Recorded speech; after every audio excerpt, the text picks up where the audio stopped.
If AI were to take down Earth, we need a plan B. Let's shift our attention to space. We spoke last time about reusability, and you had just demonstrated that spectacularly for the first time. Since then, you've gone on to build this monster rocket, Starship, which kind of changes the rules of the game in spectacular ways. Tell us about Starship. Yes, Starship is extremely fundamental. So the holy grail of rocketry or space transport is full and rapid reusability. This has never been achieved. The closest that anything has come is our Falcon 9 rocket, where we are able to recover the first stage, the boost stage, which is probably about 60% of the cost of the vehicle, or of the whole launch, maybe 70%.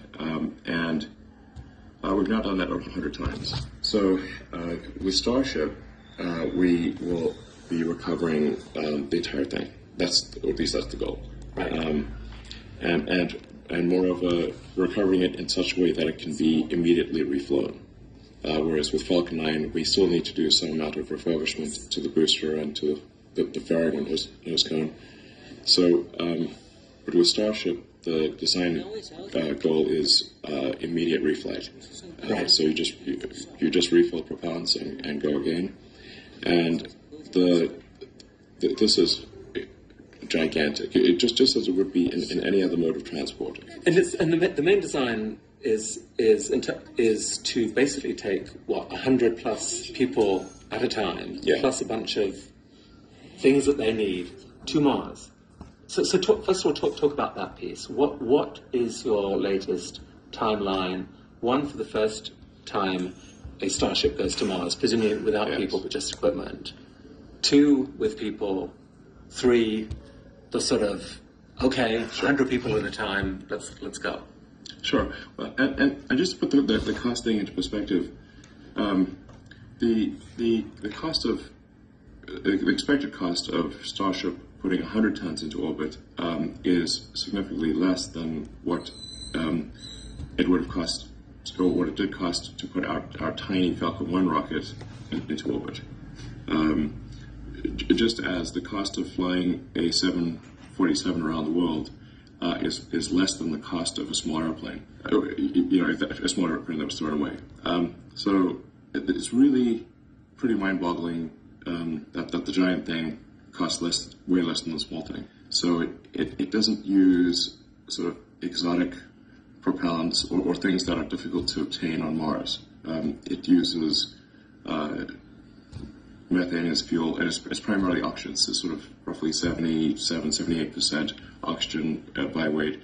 And Mars has a CO2 atmosphere and has water ice, which is CO2 plus H2O, so you can make CH4, methane, and O2 oxygen on Mars. Presumably one of the first tasks on Mars will be to create a fuel plant that can create the fuel for the return trips of many Starships. Yes, and actually, it's mostly going to be an oxygen plant, but it's because it's call it 78% oxygen, 22% fuel.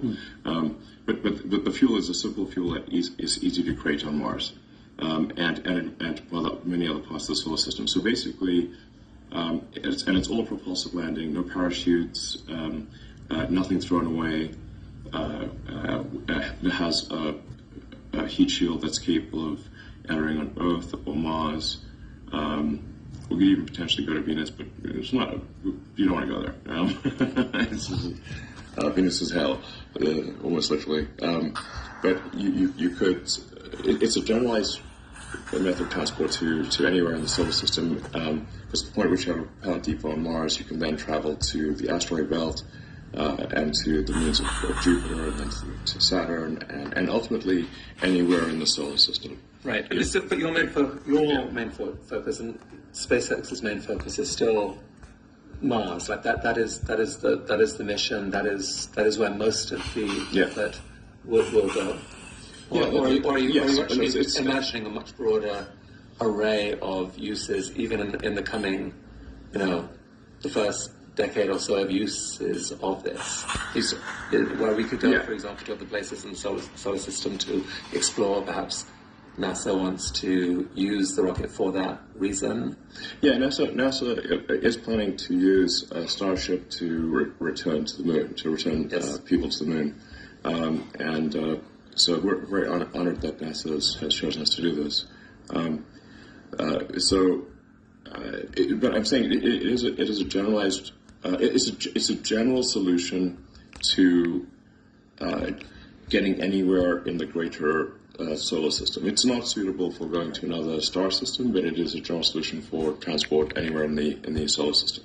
Before it can do any of that, it's got to demonstrate it can get into orbit, around Earth. Yeah. What's your latest advice on the timeline for that? It's looking promising for us to have an orbital launch attempt in a few months. We're actually integrating we'll be integrating the engines into the booster for the first orbital flight starting in about a week or two. The launch complex itself is ready to go. So, assuming we get regulatory approval, I think we could have an orbital launch attempt within a few months. And a radical new technology like this, presumably there is real risk on those early attempts. Yeah. The joke I make all the time is that excitement is guaranteed. Success is not guaranteed, but excitement certainly is. But the last I saw on your timeline, you've slightly put back the expected date to put the first human on Mars till 2029, I want to say. Let's see. We have built a production system for Starship, so we're making a lot of ships and boosters. How many are you planning to make, actually? Well, we're currently expecting to make a booster and a ship roughly initially roughly every couple of months, and hopefully by the end of this year, one every month. So it's giant rockets, but a lot of them. Just talking in terms of rough orders of magnitude, in order to create a self-sustaining city on Mars, I think we'll need something on the order of 1,000 ships. And we just need a Helen of Sparta, I guess, on Mars. This is not in most people's heads. The planet that launched 1,000 ships. That's nice. But this is not in most people's heads. This picture that you have in your mind, so there's basically a 2-year window. You can only really fly to Mars conveniently every 2 years. Yes. You are picturing that during the 2030s, every couple of years, something like 1,000 starships take off, each containing 100 or more people. Yes. I mean, that picture is just completely mind-blowing to me. Yes. That sense of this armada of humans going to... like Battlestar Galactica, the fleet departs. And you think that it can basically be funded by people spending maybe a couple $100,000 on a ticket to move to Mars? Is that price about where it has been? Well, I think it's like what's required in order to get enough people and enough cargo to Mars to build a self-sustaining city. And it's where you have intersection sets of people who want to go. I think only a small percentage of humanity will want to go, and can afford to go or get sponsorship in some manner. That intersection of sets, I think, needs to be 1 million people or something like that. And so it's what can 1 million people afford or get sponsorship for, or because I think governments will also pay for it, and people take out loans. But I think it's one which you say, okay, like if moving to Mars costs, for argument's sake, $100,000, then I think almost anyone can work and save up and eventually have $100,000 and be able to go to Mars if they want. We want to make it available to anyone who wants to go. Yeah. And very important to emphasize that Mars, especially in the beginning, will not be luxurious. It will be dangerous, cramped, difficult, hard work. It's kind of like that shot that's in the ad for going to the Antarctic, which I think is actually not real, but it sounds real and it's cool. It's sort of like the sales pitch for going to Mars is it's dangerous, it's cramped, you might not make it back, it's difficult, it's hard work. That's the sales pitch. Right. You will make history. But it'll be glorious. Right.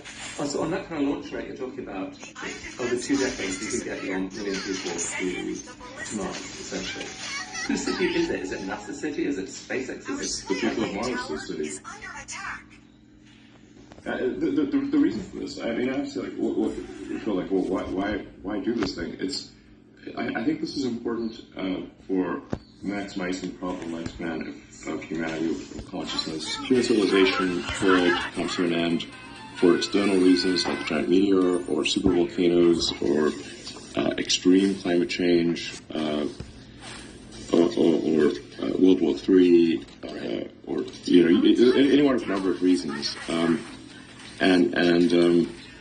But the probable lifespan of civilization consciousness as we know it, which we should really view as this very delicate thing, like a small candle in a vast darkness.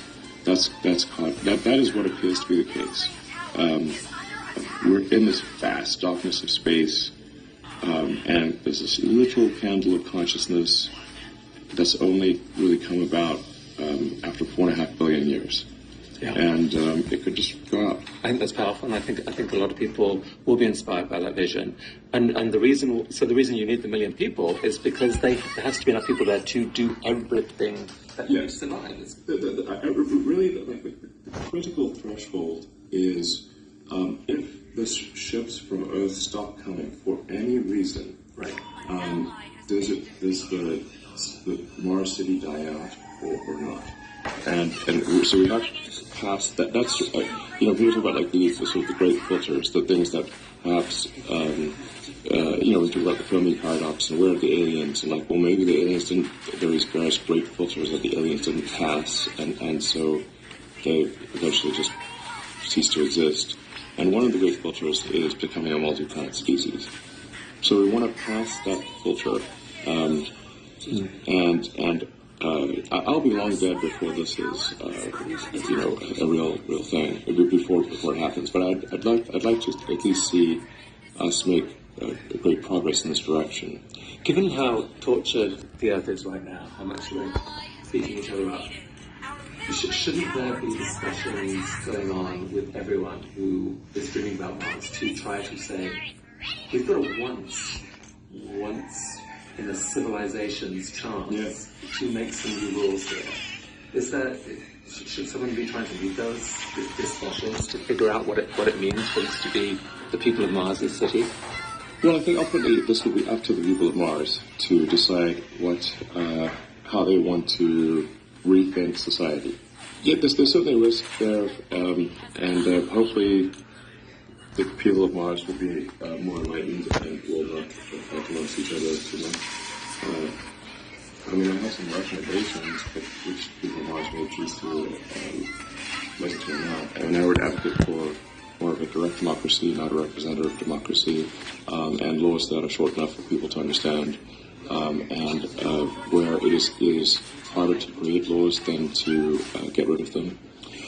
Coming back a bit nearer time, I'd love you to just talk a bit about some of the other possibility space that Starship seems to have created. Yeah. So given suddenly we've got this ability to move 100 tons plus into orbit. Yes. So we've just launched the James Webb Telescope, which is an incredible thing. It's unbelievable. Yeah. So it's 2 decades. Exquisite piece of technology. It's an exquisite piece of technology. But people spent 2 years trying to figure out how to fold up this thing. It's a 3-ton telescope. We can make it a lot easier if we've got more volume and mass. Well, but let's ask a different question, which is how much more powerful a telescope could someone design based on using Starship, for example? Roughly, I'd say it's probably an order of magnitude more resolution. You've got 100 tons and 1,000 cubic meters volume, which is roughly what we have. And what about other exploration through the solar system? I mean, Europa. Great question, Mom. Right, so there's an ocean there, right? Yeah. And what you really want to do is to drop a submarine into the ocean. Maybe there's like some squid civilization under this cephalopod civilization under the ice of Europa. That would be pretty interesting. I mean, if you could take a submarine to Europa and we see pictures of this thing being devoured by a squid, that would honestly be the happiest man at the moment. Very well, yeah. That would be. What other possibilities? possibilities that are out there. Like, it feels like if you're going to create 1,000 of these things, they can only fly to Mars every 2 years. What are they doing the rest of the time? It feels like there's this explosion of possibility that I don't think people are really thinking about. I mean, I don't know. We've certainly got a long way to go. As you alluded to earlier, we've still have to get to orbit. And then after we get to orbit, we have to really prove out and refine full and rapid reusability. That'll take a moment. But I do think we will solve this. I'm highly confident we will solve this at this point. Do you ever wake up with the fear that there's going to be this Hindenburg moment with SpaceX where You're not for many Hindenburg. Well, we've never had Hindenburg moments with people, which is a very important, big difference. We've flown on quite a few rockets. So there's a whole compilation online that we put together and others put together. Showing rockets on it. But the sheer amount of energy throughout the rocket is quite small. So, getting out of Earth's gravity well is difficult. We have a strong gravity and a thick atmosphere, and Mars, which is less than 40%, it's I think 37% of Earth's gravity and has a thin atmosphere. The ship alone can go all the way from the surface of Mars to the surface of Earth, whereas getting to Mars requires a giant booster and orbital refilling. So think more about this incredible array of things that you're involved with. I keep seeing these synergies, to use a horrible word, between them. For example, the robots you're building from Tesla could possibly be pretty handy on Mars. Sure. There's some of the dangers work, etc. Maybe there's a scenario where your city on Mars doesn't need 1 million people, it needs 500,000 people and 500,000 robots. Sure. And that's a possibility.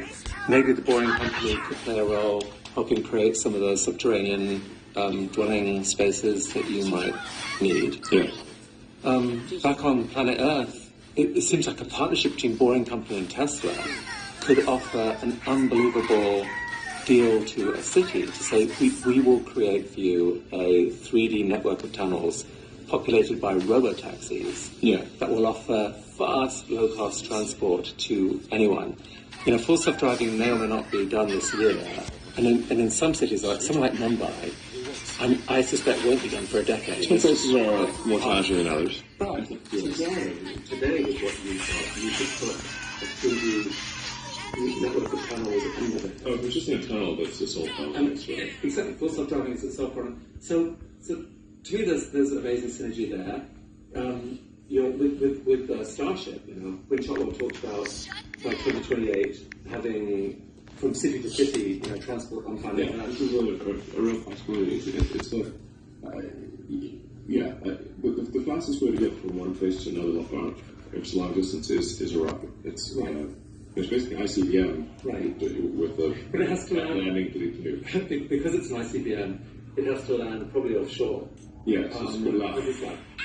So why not have a tunnel that then connects to the city? Yeah, that'd be cool. Sure. And Neuralink. If you're going to go to Mars, having a telepathic connection with loved ones back home, even if there's a triangular. These are not intended to be connected, by the way. They're just, there could be some synergies, yeah. Surely there is a growing argument that you should actually put all these things together into one company and just have a company devoted to creating a future that's exciting and let 1,000 flowers bloom. Have you been thinking about that? I mean, it is tricky because Tesla is a publicly traded company, and the investor base of Tesla and SpaceX and certainly Boring Company and Neuralink are quite different. And Boring Company and Neuralink are tiny companies, just right. The audience Tesla's got 110,000 people. SpaceX, I think, is around 12,000 people. Boring Company and Neuralink are under 200 people. So they're little tiny companies. But they'll probably get bigger in the future. They will get bigger in the future. It's not that easy to sort of combine these things. Traditionally, you've said that for SpaceX especially, you wouldn't want to public because public investors wouldn't support the crazy the idea of going to Mars and whatever. And Yeah. what Mission on multi-cloud is outside of the normal time horizon of Wall Street analysts. I think something's changed. What's changed is that Tesla is now so powerful and so big and throws off so much cash that you actually could connect the dots here. Just tell the public that X billion dollars a year, whatever your number is, will be diverted to the Mars mission. I suspect you'd have massive interest in that company, and it might unlock a lot more possibility for you. I mean, I would like to give the public access to ownership of SpaceX, but I mean, I think that the overhead associated with a public company is high. I mean, as a public company, you're just constantly sued. It does occupy like a fair bit of time and effort to deal with these things. Right, but you would still only have one public company. It would be bigger and have more things going on. But instead of being on 4 boards, you'd be on 1. I'm actually not even on the Neuralink or Boring Company boards. Oh well. Yeah, and I don't really attend the SpaceX board meetings. We only have 2 a year, and I just stop by and track around. The board overhead for a public company is much higher. Right. I think some investors would be worried about how your time is being split, and they might be excited by that. Anyway, I just woke up the other day thinking just there are so many ways in which these things connect, and just the simplicity of our mission of building a future that is worth getting excited about might appeal to an awful lot of people. Elon, you are reported by Forbes and everyone else as now the world's richest person. That's not a solid. I think it's fair to say that if somebody is like the king or de facto king of a country, they're wealthier than that. So that is just hard to imagine. But what people do, so $300 billion, I mean, your net worth on any given day is rising or falling by several $1 billion. How insane is that? Yeah. I mean, how do you handle that psychologically? There aren't many people in the world who have to even think about that. I actually don't think about that too much, but the thing that is actually more difficult, and that does make speaking difficult, is that every good hour or even minute of thinking about Tesla and SpaceX has such a big effect on the company that I really try to work as much as possible, to the edge of sanity, basically, because Tesla's getting to the point where, and we'll get to the point later this year, where every high quality minute of thinking is $1 million to impact on Tesla. So, which is insane. I mean, the basic, if Tesla's doing, of a sort of $2 billion a week, let's say, in revenues, sort of $300 million a day, 7 days a week, it's... If you can change that by 5% in an hour's brainstorm, those are pretty valuable. That's a pretty valuable hour. I mean, there are many instances where a half-hour meeting, I was able to improve the financial outcome of the company by $100 million in a half-hour meeting. There are many other people out there who can't stand this world of billionaires. Like they are hugely offended by the notion that an individual can have the same wealth as say, 1 billion or more of the world's poorest people. If they examine I think there's some axiomatic flaws that are leading to them to that conclusion. For sure, it would be very problematic if I was consuming, billions of dollars a year in personal consumption. But that is not the case. In fact, I don't even own a home right now. I'm literally staying at friends' places. If I travel to the Bay Area, where most of Tesla engineering is, I stay in I basically rotate through friends' spare bedrooms. I don't have a yacht. I really don't take vacations. It's not as though there's that my personal consumption is high. The one exception is a plane. But if I don't use the plane, then I have less hours to work. So, I personally think you have shown that you are mostly driven by really quite a deep sense of moral purpose. Like you've tried, your attempts to solve the climate problem have been as powerful as anyone else on the planet that I'm aware of. And I actually can't understand, personally, I can't understand the fact that you get all this criticism from the left about, oh my God, he's so rich, that's disgusting. When climate is their issue, philanthropy is a topic that some people go to. Philanthropy is a hard topic. Like how do you think about that? I think if you care about the reality of goodness instead of the perception of it, philanthropy is extremely difficult. SpaceX, Tesla, Neuralink, and Boring Company are philanthropy. If you say philanthropy is love of humanity, they are philanthropy. Tesla is accelerating sustainable energy. This is a love of philanthropy. SpaceX is trying to ensure the long-term survival of humanity with multi-planet species. This is love of humanity. Neuralink is to help solve brain injuries and existential risk with AI, love of humanity. Boring Company is trying to solve traffic, which is hell for most people, and that also is love of humanity. How upsetting is it to you to hear this constant drumbeat of billionaires, my God, Elon Musk, oh my God? Like, is that do you just throw that off, or does it actually hurt? I mean, at this point, it's water off a duck's back. I'd like to, as we wrap up now, just pull the camera back and just think, you're a father of 7 surviving kids, and well, I'm trying to set a good example, because the birth rate on Earth is so low that we're facing civilizational collapse unless the birth rate returns to a sustainable level.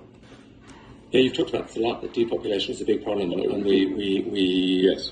People don't understand. Population collapse is one of the biggest threats to the future of human civilization, and that is what's going on right now. What drives you on a day-to-day basis to do what you do? I guess, I really want to make sure that there is a good future for humanity, and that we're on a path to understanding the nature of the universe, the meaning of life, why are we here, how do we get here, and in order to understand the nature of the universe and all these fundamental questions, we must expand the scope and scale of consciousness. Certainly it must not diminish or go out. We certainly were to understand this. So I would say I'm motivated by curiosity more than anything, and just a desire to think about the future and not be sad. And are you not sad? I'm sometimes sad. I'm feeling, I guess, relatively optimistic about the future these days. There are certainly some big risks that humanity faces. I think that the population collapse is a really big deal that I wish more people would think about, because the birth rate is far below what's needed to sustain civilization at its current level. There's obviously we need to take action on climate sustainability, which is being done.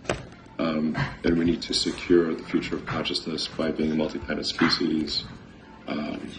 We need to address it's important to take whatever actions we can think of to address the existential risks that affect the future of consciousness. There's a whole generation coming through who seem really sad about the future. What would you say to them? Well, I think if you want the future to be good, you must make it so. Take action to make it good, and it will be. Elon, thank you for all this time. That is a beautiful place to end. Thanks for all that you're doing. Welcome.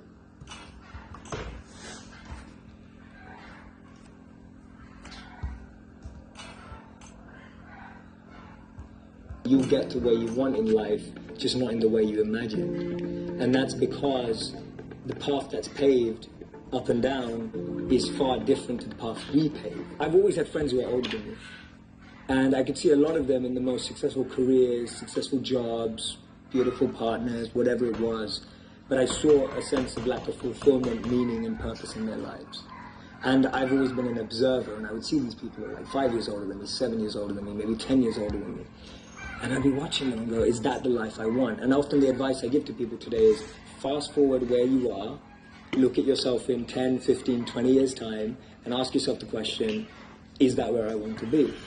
If you're in a company, look at the person who's 20 years ahead of you and ask yourself, is that where I want to be? If you're in a startup, look at where other startups have got to in similar roles and go, is that where I want to be? And if the answer is no, then you need to find a new path. And for me, the answer at that time from observing was no. The path that my parents or society or the university I went to or the community I had that was carving out for me, it didn't feel like the path for me. So I was almost seeking an alternative or a new path. I was just so fortunate that it happened to be an uplifting, powerful path as opposed to something that could have actually taken me down the wrong road. Because that could have been possible too. So walk me through the first time you step off the plane in India. It's summer. And so I'm living there, I'm waking up. I'm almost doing all the practices, just as if you were shadowing a CEO. I'm just shadowing a monk. And so I'm just shadowing his lifestyle. So we wake up, he's like one of the most elite monks. So we're waking up at like 2 a.m. every day after sleeping at like 9 or 10 p.m. And then we study these ancient Vedas, which are 5,000 plus years old, together. And we spend 2 hours. I'm studying with the best of the best here. So he can like analyze and assimilate, and I'm learning fast, taking notes. Then 4 a.m. we go to collective meditation. We do those practices with the other monks as well. 6 a.m. we have personal meditation. So I'm literally going through the life of a monk. I'm falling in love with it step by step, going, wow, I've never had this experience before. But I just threw myself in. And I was practicing it to the T. Right? It wasn't like, oh no, my back hurts when I sit on the floor, I can't stay here for too long, or, you know, today when people are like, oh, I can't meditate for longer than 2 minutes, I was like, no, I'm going to do it for 2 hours. If that's what they're doing, I'm going to give it a go. Because I can only test, the hypothesis will only be true if the experiment is carried out to the degree that they are. So if the hypothesis is, if you live like this, you'll be happy, more fulfilled, then I want to do that. All right, so let's explore this then through the lens of creating one's own perfect life. Yes. Which is pretty interesting, especially because I think this is so accurate to the way that most people are. It's not like, oh, there's some grand missing thing in my life, but you took that first action. So codify this for me, or for anybody that they don't know what their ideal life looks like. They just know that they're not living it yet. Mm-hmm. So step number one is take it seriously. To find out if the hypothesis is true or not, you have to take the experiment. You have to do it sincerely. Mm-hmm. What comes after that? I think even one step before that is opening yourself up to new role models and new experiences. See, we live in echo. We're just surrounded by the same thinking. How often do you bump into a monk? You know, it just doesn't happen. No one has a dinner party and goes, oh yeah, we just invited the monk, you know, from town, like the local monk. Like, no one ever does that. And so we meet people who are just like us most of the time. And we talk about this in business all the time. If you want to be a billionaire, spend time with billionaires. If you want to be a millionaire, spend time with millionaires. If you want to be a tech startup, spend time with, you know, that's the common rhetoric that we hear all the time. But what if you want to find purpose and master the mind? There's no one better than a monk who's mastered the mind. So for me, the first step is just opening yourself up to new experiences and new role models. Because most of us can't see ourselves in people, so then we try and fit ourselves into the boxes that we do see. And I mean, there's this beautiful quote that I've been saying it everywhere, and I wish I wrote it, but I didn't. So it's by a philosopher and writer named Truly. And he said that today, I'm not what I think I am. I'm not what you think I am. I am what I think you think I am. I just let that blow your mind for a moment. It's so powerful. I'm not what I think I am. I'm not what you think I am. I am what I think you think I am. So we live in this perception of ourselves. Hence, my identity is made by what my parents think I should be. My identity is made up by what my college or university thinks I should achieve. While you're living in that bubble, in that echo chamber, getting to what you really want to do is impossible. Because maybe that just doesn't fit. And I think so many people feel that way today. That they don't fit into the current education system. They don't fit with the 3 or 4 or 5 careers that you thought exist. So that process of self-excavation and actualization first requires being exposed. You can't be what you can't see. If I never saw a monk, I would never have wanted to be one. If I never meet a billionaire, I wouldn't want to be one. Because I wouldn't know what that feels like. I don't know what it looks like. I don't know what it takes. And I think that's the biggest challenge of our society, that we're not exposed. So that's the first step. Being exposed to unique experiences and role models. Second step is finding that experience or role model that you're passionate about, and exactly like you said, taking it seriously. Shadow them, network with them, spend time with them, observe them, even from afar. It takes that observation, being addicted to observing that person's lifestyle. And then the third step is going yes or no. Does that work for me? Not everyone who's going to go off and become a monk is going to feel like the way I did, and that's cool. But not everyone is going to go and follow and shadow a billionaire and go, that's exactly the lifestyle I want. They may want the result, but do they want the hard work that goes with it?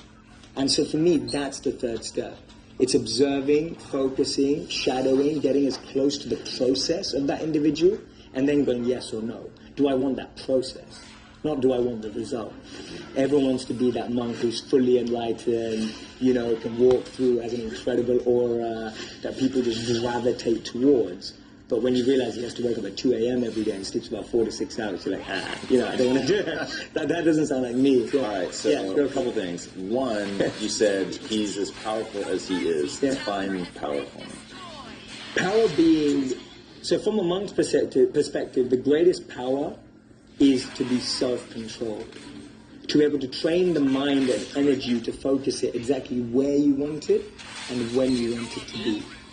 You are completely detached and undeterred from external ups and downs. You're able to navigate anything that seems tough, challenging, fun, excitement, with the same amount of being equipoised and balanced in equanimity, without being too excited in pleasure or being too depressed in pain.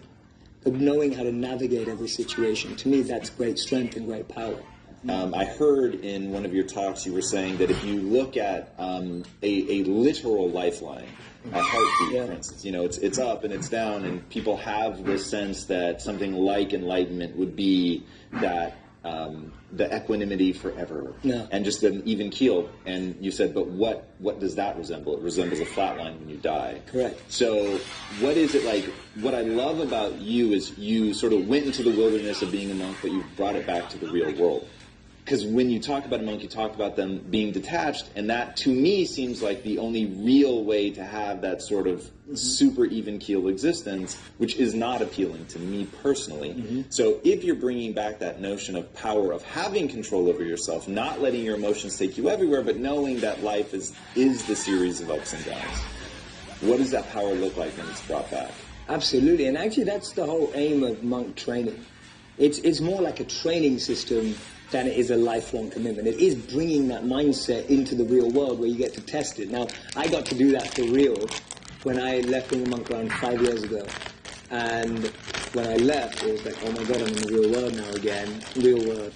I have to think about how to apply all this. I'm going to test for real all this stuff that I've learned. And I was scared. Like, I was nervous. I was anxious of all those things that I've been trained not to be. Rushed back. Because for the first time in my life, I had to really put it into practice. And I love that feeling. I'm so glad that I had to do that. So for me, actually, the mindset is completely trainable to bring into the real world. That's what I'm trying to do. And what it allows you to do is it allows you to gain clarity and perspective when you need it. Because you know when you can just take a bird's eye view from something. You know when you need to get close into something. You know when you need to pull back from something. There's a beautiful verse in the Bhagavad Gita that says that detachment is not that you own nothing. Detachment is that nothing owns you. And I love it because to me that summarizes detachment in a way that it's not usually explained. Usually people see detachment as being away from everything. Actually the greatest detachment is being close to everything and not letting it consume and own you. And that's real power, that's real strength. How many people do we know that have had fame and then that fame has ruined them? So for me, that definition of detachment is possible to practice even in the real world, rather than saying, oh, I'm just going to have a really simple life, I'm just going to have nothing in life. What was the best part about being a monk? The best part about being a monk is that your morning routine and practices are so powerful that you can actually aspire for more incredible values in life. Because your mind is clear. Because your mind is clear. And you have that ability to have more clarity so you can seek that which is higher. So I'll give an example of what I mean. Define, is that what you're about to define? Yeah. What is higher? Yes, exactly. So for me, being able to overcome ego, being able to overcome envy, being able to overcome jealousy, being able to overcome the negative of competitive state. There's a positive competitive state and there's a negative competitive state. Today, when people are looking on Instagram or Facebook or YouTube, all you're looking at is, oh, she got that many likes, or he got that many likes, she got engaged, or he got married, or, oh my God, look at her body, or look at that. And it's like, that starts destroying us inside. Envy, jealousy, ego, greed. To be able to have enough clarity to purify yourself of those things is going to alleviate the biggest anxieties and depressions of our time and mental health problems. And we know that. We know that because all the mental health research today suggests that things like isolation, overexposure, you now can have more pain consumption in one day because of what we're exposed to than the pain we would have had in a lifetime. That's huge. That's ridiculous to think that in one day, because of the media, news, and social media, we consume more negative than we did in a lifetime. For me, being able to have time, energy, and clarity to focus on self-purification, that is the best thing about being a monk. Because you have that time, reflection, and a process, and an environment that only allows you to become more purified of those things. So, if I was the interviewer that I wanted to be, I would have asked you this question when we were on the topic, but I'm going to go back to it. It's important enough. You gave us the 3 ways that you can really construct your ideal life, but define an ideal life for me. Mm-hmm. So an ideal life for me is a life, and this applies to a company, an organization, an institution for me, is an ideal life is when we all have a head, a heart, and a hand, all 3 elements together, working in alignment. Without one or the other, we start to lose something. If you only have a head and a heart, you'll find that life is stable. And define Yeah, sure. So a head is the clarity of vision. What you want. What you want. Knowing what you want, the way you picture life, and being able to navigate and make the decisions to get there. That's a good head. A good heart is being able to understand what your intuition and heart wants. Being able to connect and tap into that understanding deeper and beyond the vision you may have painted for yourself. So I often say to people that you'll get to where you want in life, just not in the way you imagined. And that's because the path that's paved up and down is far different to the path we paved. So you can have a great head and a great vision and a great mission and know where you want to go, but if your heart's not able to have that resilience and be able to adapt and have compassion and care and all of that, then you're not going to be able to make the toughest decisions without your heart. But to be able to realize that we need to care and be sustainable and long-lasting requires a heart. And a hand is that service, wanting to pass that on, that which you have, wanting to give it forward, pay it forward. The idea of serving with what you have. I often say to people, your passion is for you, your purpose is for others. Your passion makes you happy. But when you use your passion to make a difference in someone else's life, that's a service, that's a purpose, and that's the hand. So those are my 3 elements of an ideal life. I like that a lot. And when you first said it, I'm glad you defined it, because when you first said it, I thought the heart was going to be the part about, just compassion, caring for others, doing something for other people. But I like that the hand being tied to service. So one thing that I think a lot about is deep fulfillment. Like, really, when I think about, okay, what is a life we're living? Honestly, it comes down to neurochemistry for me. And it comes down to experiencing this world in a way that optimizes for for sustainable pleasure, which I'll differentiate between a bowl of ice cream, a bump of cocaine, those are pleasurable. And I haven't done the cocaine, but the ice cream I can speak for. Okay, I've done both. Good. Yeah. So I'll trust that it holds up.